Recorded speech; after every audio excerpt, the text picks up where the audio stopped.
J.J. Watt and the Texans are on the road against the Patriots on Sunday. Yesterday, Bill Belichick compared Watt to one of the greatest defensive players ever, Lawrence Taylor. Belichick coached LT for 10 years back in the 80s.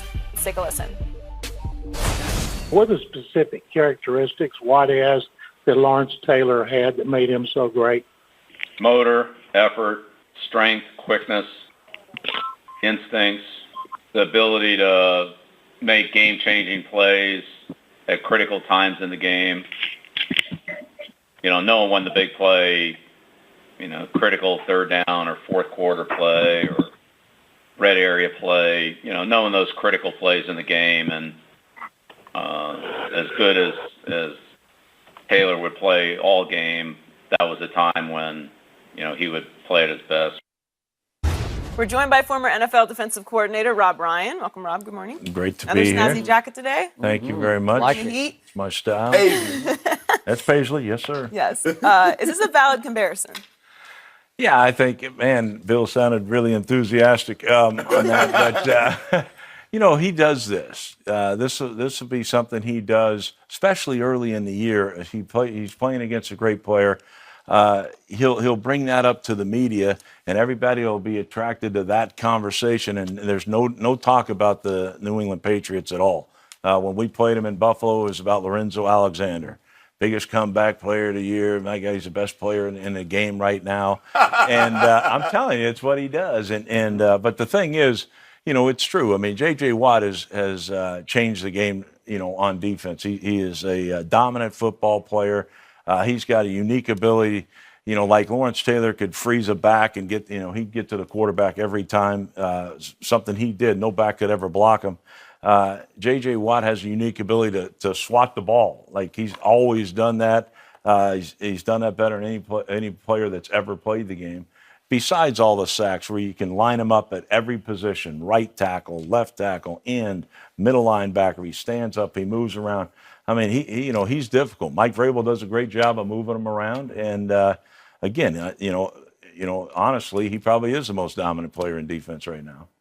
I think in this era, you can say that. Sure. But can you imagine if Lawrence Taylor got 50 pass rush snaps a game back then? Because you knew back then, Rob, everybody, you wanted defense and you wanted the ability to run the football. Absolutely. Because that was transportable. Sure. Don't matter the weather condition. It doesn't matter if you're playing in the dome. It doesn't matter if you're playing in the road. The elements did not come into play because I can turn the ball around and hand it to my dominant running back, and then I can turn it over to my defense. The way they throw the ball now, and I'm not trying to minimize J.J. Watt because I think he's a top one or two most dominant defensive players currently playing. Absolutely. But when you talk about LT, you're talking about a Mount Rushmore player, not just on the defensive side of the football. And I think, Rob, the thing is that because he's had such off-the-field problems over the last 2 decades, people don't realize how special he was on the field. Oh, no. He made you change the way you block. He made the left tackle famous. He made the outside linebacker famous.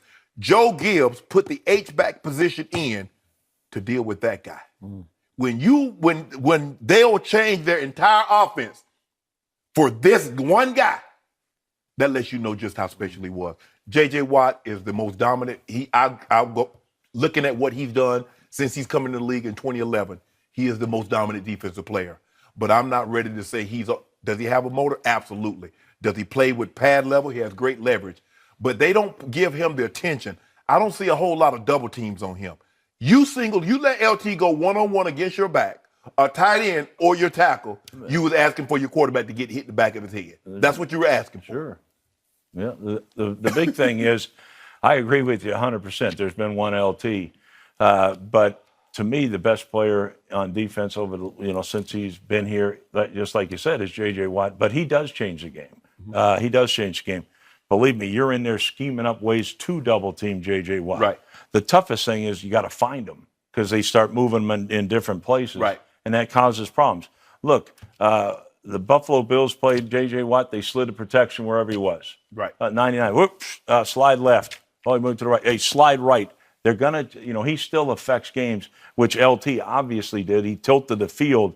You saw him there, and you had to do something there or run away over here. Right. I mean, you had to he was the most dominant defensive player probably that's ever played. Lawrence Taylor, wherever he is now, should be offended that Bill Belichick dared to even put J.J. Watt in the same breath with Lawrence Taylor. And I will give you that J.J. Watt is one of the better defenders right now, but he is not transcendent, to use one of your favorite words. He is not all-time impactful.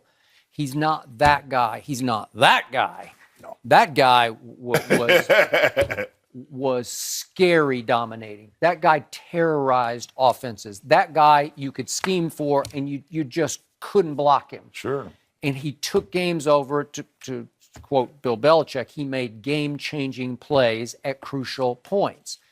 I'm sorry, I don't see it yet from J.J. Watt. I get it that you have to scheme for him, and I see all the potential, but I don't see the productivity from J.J. Watt that you guys talk about in an all-time context because, yeah, Belichick sort of butters him up and heaps pressure on him because Belichick really hadn't had any problem with J.J. Watt in 5 games. He's got a half sack against Belichick. Now, has he batted a pass or two or changed Tom's delivery a couple times? I'm sure he has.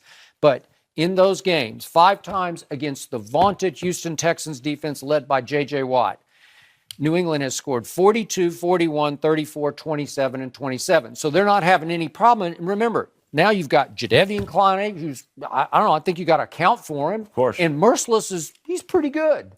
You got to account for him. But apparently, you don't have to account. I don't know what's happening because now through 2 games this year, JJ has a grand total of 0 sacks. I need productivity. And I told you the tackles that he's had against Bill Belichick's team.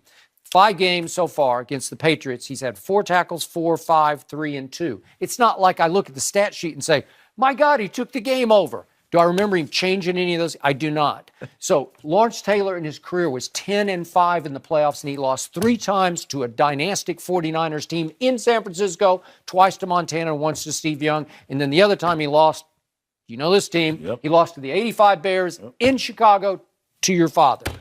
And that was, I think it was the greatest defense ever. I know the Rays defense was pretty great, too. If you look at the NFC East in the 80s, the Eagles had Clyde Simmons and Reggie White. Now, your dad coached Reggie. And Jerome Brown. And Reggie was for real. And then you go to the Redskins, Washington. They had Charles Mann, Dexter Manley. Skip, you know about Dexter Manley. Do I? Before he got the drugs, I know. he was. And then you go to the Giants. If you could not block 56, you couldn't beat the Giants. And that's why Jim Lachey, that's why the Zimmerman, the Eatmans, the Steve Wallaces, that's why they went and got the left tackle. Because if you couldn't block him, you couldn't beat him. I don't care what you did offensively. I don't care how exotic you got in your scheme. If you did not have a left tackle that could deal with him in some capacity, you couldn't beat him. And then everybody said, you know what? We need to get us a LT. Okay, Cornelius Bennett. Okay, Derek Thomas. Okay, Justin Houston. Von Miller, Khalil Mack. I got all these guys because of that 56. Okay, so for perspective, J.J. Watt is now 2-3 in the postseason. Yes. And the 2 wins came over Andy Dalton's Bengals in Houston.